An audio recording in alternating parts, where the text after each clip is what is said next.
بسم اللہ الرحمن الرحیم۔ ماں باپ کے 3 عمل اپنی اولاد کی زندگی خطرے میں ڈالتے ہیں۔ حضرت علی رضی اللہ تعالیٰ عنہ سے ایک عورت نے پوچھا، کیا ایسے بھی میرے کوئی عمل ہو سکتے ہیں جو میری اولاد کے لیے خطرے کا باعث بن سکتے ہیں؟ تو حضرت علی رضی اللہ تعالیٰ عنہ نے فرمایا کہ ماں باپ کے 3 ایسے کام جو کہ اولاد کو موت کے منہ میں لے جاتے ہیں، وہ 3 عمل یہ ہے۔ مسلم کی حدیث میں یہ بات روایت ہے کہ حضرت محمد صلی اللہ علیہ وسلم نے فرمایا، اگر میں ماں باپ کو اس دنیا میں زندہ پاتا اور اگر میں عشاء کے فرض پڑھ رہا ہوتا اور میرے ماں باپ میں سے کوئی مجھے آواز دیتا تو میں نماز چھوڑ کر انہیں لبیک کہتا۔ ایک دفعہ حضرت علی رضی اللہ تعالیٰ عنہ اپنے حجرے میں موجود تھے۔ ایک بوڑھی عورت آئی اور عرض کرنے لگی کہ اے امیر المومنین، میری 2 ہی اولادیں ہیں، ایک بیٹا اور دوسری بیٹی۔ وہ دونوں ہی نافرمان ہیں اور وہ دونوں اکثر بیمار رہتے ہیں۔ میری بیٹی کا رشتہ لینے کے لیے کوئی تیار نہیں اور بیٹے کو رشتہ دینے کے لیے کوئی تیار نہیں۔ میں ایسا کون سا عمل کروں جس سے ان کی زندگی میں برکت آئے اور وہ عمل انہیں نفع دے اور وہ میری نافرمانی بھی نہ کرے اور صحت یاب بھی ہو جائے؟ میں ایسا کون سا کام کروں کیونکہ وہ دونوں نافرمان ہیں، میرا کہا نہیں مانتے۔ میرا بیٹا شراب اور دیگر گناہ بھی کرتا ہے، وہ دونوں دین اسلام سے مطابقت نہیں رکھتے۔ اے امیر المومنین، مجھے کوئی ایسا عمل بتائیں جس سے وہ دونوں راہ راست پر آ جائے، دونوں کے رشتے بھی ہو جائے، وہ فرما بردار بھی بن جائے اور دونوں صحت مند بھی ہو جائے۔ حضرت علی رضی اللہ تعالیٰ عنہ نے اس عورت سے فرمایا کہ ماں باپ کے 5 ایسے گناہ جن کی سزا اولاد کو بھی ملتی ہے، وہ 5 عمل ایسے ہیں جس سے اولاد کا تعلق جڑ جاتا ہے۔ حضرت علی رضی اللہ تعالیٰ عنہ نے فرمایا، اگر ماں باپ یہ عمل کرتے ہیں تو ان کے عملوں کی وجہ سے اولاد بھی اس جرم میں شریک کر دی جاتی ہے۔ اس خاتون نے پوچھا کہ وہ 5 عمل کون سے ہیں؟ حضرت علی رضی اللہ تعالیٰ عنہ نے فرمایا، وہ 5 عمل یہ ہے۔ نمبر 1، جس گھر میں والدین قرآن مجید کو سمجھنے کے باوجود اس کی تلاوت نہ کرے تو ایسے والدین تو اللہ کے عذاب کے مستحق ہوتے ہی ہیں، لیکن اس کی سزا ان کی اولاد کو بھی ملتی ہے۔ ایسے والدین کی اولاد نافرمان بے حیا ہو جاتی ہے۔ آپ اپنے گھروں میں دیکھیں کہ قرآن مجید جو کہ اللہ تعالیٰ کی آخری کتاب ہے اور محمد مصطفیٰ صلی اللہ علیہ وسلم پر نازل ہوئی، جو کہ قیامت تک کے مسلمانوں کے لیے ہدایت کا منبع ہے، لیکن افسوس کہ ہم صرف رمضان میں قرآن کو پڑھتے ہیں یا پھر جب کوئی فوت ہو جائے قرآن مجید ہمارے گھروں میں موجود ہوتا ہے اور اس پر دھول جم جاتی ہے، مگر ہم اسے کھول کر پڑھنے کی کوشش نہیں کرتے۔ ہمیں چاہیے کہ اس مقدس کتاب کی تلاوت کریں تاکہ ہمارے گھروں میں اللہ تعالیٰ رحمتیں اور برکتیں نازل فرماتا رہے۔ جو ماں باپ قرآن کو سمجھنے کے باوجود نہیں پڑھتے، ان کی اولادیں بے حیا اور تنگ دست ہو جاتی ہے۔ نمبر 2، امیر المومنین حضرت علی رضی اللہ تعالیٰ عنہ فرمایا، جس گھر میں ماں باپ روزانہ لڑتے ہیں اور ایک دوسرے کو گالیاں دیتے ہیں، جہاں گالیاں دی جائے وہاں شیطان ہی ڈیرے ڈالتے ہیں، فرشتے نہیں، اور شیطان ان کو ہر وقت بھڑکاتے رہتے ہیں۔ آپ خود سوچیں کہ جس گھر میں ہر وقت شیطان کا بسیرا ہو، فرشتے وہاں نہ آئے تو ایسا گھر تو جہنم ہی ہوگا، کیونکہ فرشتے تو یہودیوں اور مشرکوں کے گھروں میں نہیں آتے، حضور نبی کریم صلی اللہ علیہ وسلم کا فرمان اقدس ہے کہ ایک دوسرے کو گالیاں دینا اسلام میں حرام ہے۔ والدین کو دیکھ کر اولاد جوان ہوتی ہے، جیسا طرز عمل والدین کا ہوگا اولاد بھی ویسا ہی ہوگی۔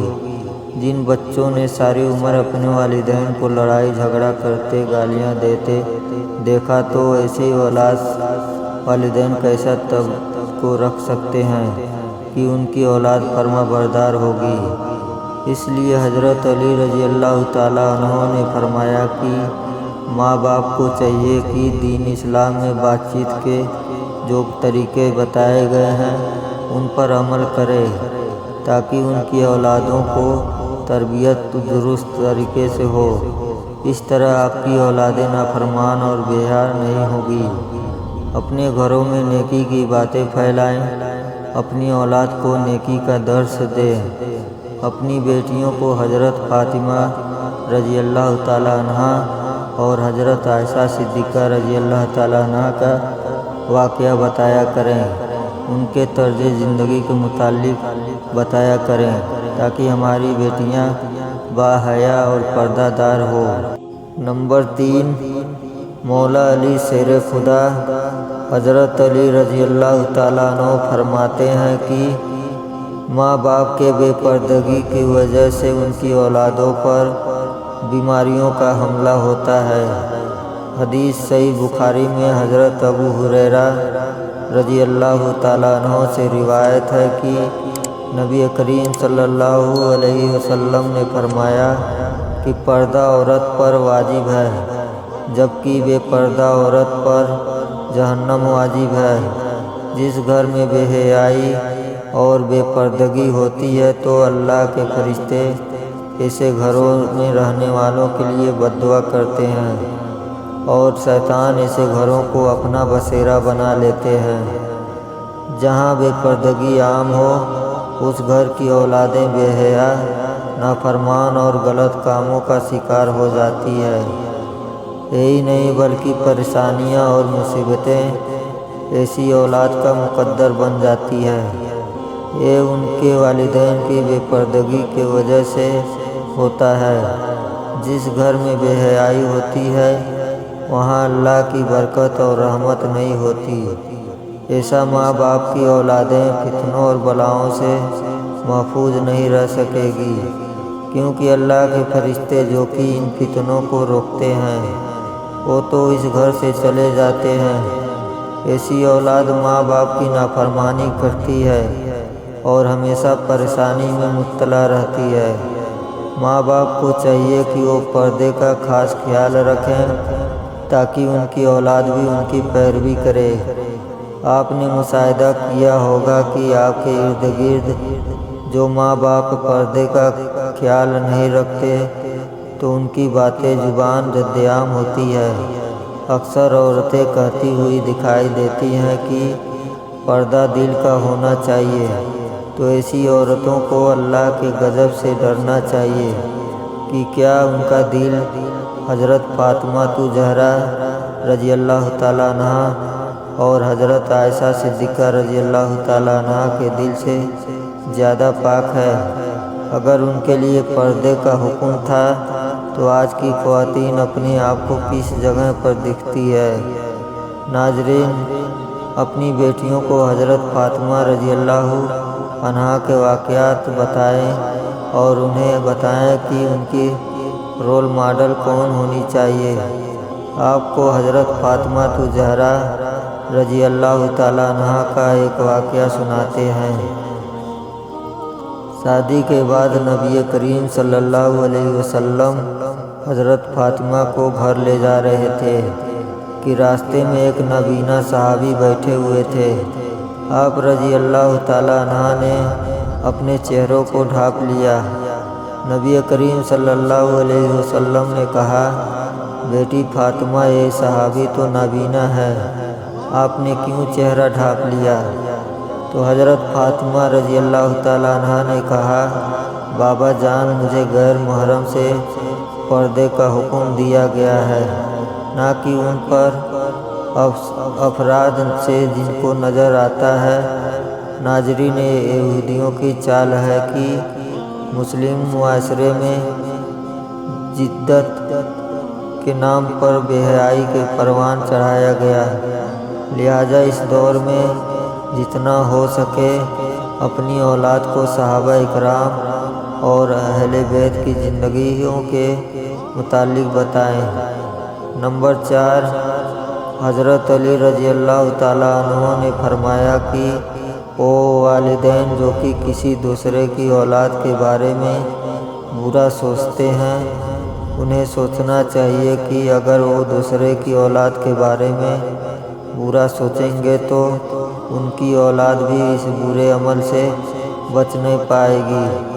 اللہ تعالیٰ ان کی اولادوں کے لیے برا کرتا ہے، کیونکہ اللہ تعالیٰ بڑی رحمان و رحیم ذات ہے۔ اللہ تعالیٰ ماں سے زیادہ اپنے بندوں سے محبت کرتے ہیں۔ اگر تم کسی کی اولاد کو پریشانی میں ڈالو گے تو اللہ تعالیٰ وہی نظریہ تمہاری اولادوں پر مسلط فرما دیتے ہیں، کیونکہ جیسا کرو گے ویسا بھرو گے۔ جیسا تم دوسروں کی اولادوں پر متعلق سوچتے ہو، اللہ تعالیٰ وہی نظریہ دوسروں کے ذہن میں تمہاری اولادوں کے متعلق بنا دیتا ہے۔ جیسا تم کسی کی بیٹی کے بارے میں چاہتے ہو، اللہ تعالیٰ ویسا ہی تمہاری بیٹی کے ساتھ کرتا ہے۔ حدیث پاک کا مفہوم ہے کہ نبی کریم صلی اللہ علیہ وسلم کے پاس ایک صحابی آئے اور عرض کی، یا رسول اللہ، فلاں صحابی عورت کو چھپ چھپ کر دیکھتے ہیں۔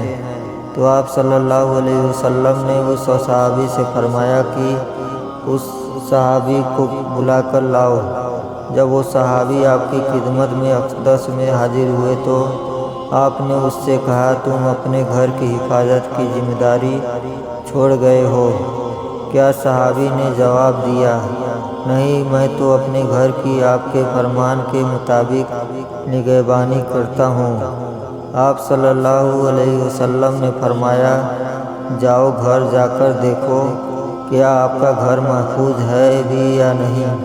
وہ صحابی جب گھر گئے تو دیکھا کہ اس کے گھر کی ایک دیوار گر چکی ہے۔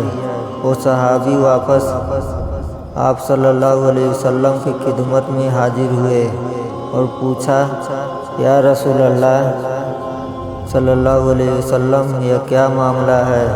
تو آپ صلی اللہ علیہ وسلم نے فرمایا، اگر تم کسی کی عورت کو دیکھو گے تو اللہ تعالیٰ تمہارے گھر کی دیواروں کو گرا دے گا۔ دوسروں کی بیٹیوں کو اپنی بیٹیاں سمجھو اور بہن کو اپنی بہن سمجھو، تاکہ تمہاری عزتیں بھی محفوظ رہ سکے۔ نمبر 5، حضرت علی رضی اللہ تعالیٰ عنہ نے فرمایا، جو ماں باپ اپنے گھروں میں حلال حرام کا فرق نہ کرتے ہو، حرام وہ نہیں کہ حرام جانور کا گوشت کھا لیا جائے یا کوئی حرام چیز کھا لیا جائے، یہ تو قطعاً حرام ہے۔ حرام وہ جو حلال کو حرام کر کے کھایا جاتا ہے، کسی کو دھوکہ فراڈ کر کے اس کا حق کھا لیا جائے یا کسی غریب مسکین کا حق کھا لیا جائے تو یہ بھی حرام ہے۔ اگر حرام مال بچوں کو کھلایا جائے تو اولاد نافرمان، بے حیا اور بیماریوں میں مبتلا ہو جاتی ہے۔ آج کل یہ بیماری ہمارے معاشرے میں عام ہو گئی ہے۔ حرام کھانے والے اسے حلال سمجھ کر کھا رہے ہیں۔ اللہ تعالیٰ ہم سب کو رزق حلال کمانے کی توفیق عطا فرمائے، آمین۔ ناظرین، اگر آپ کو ہماری ویڈیو اچھی لگی ہو تو اسے لائک کریں اور مزید ایسی اسلامی ویڈیو کے لیے ہمارے چینل کو سبسکرائب کریں۔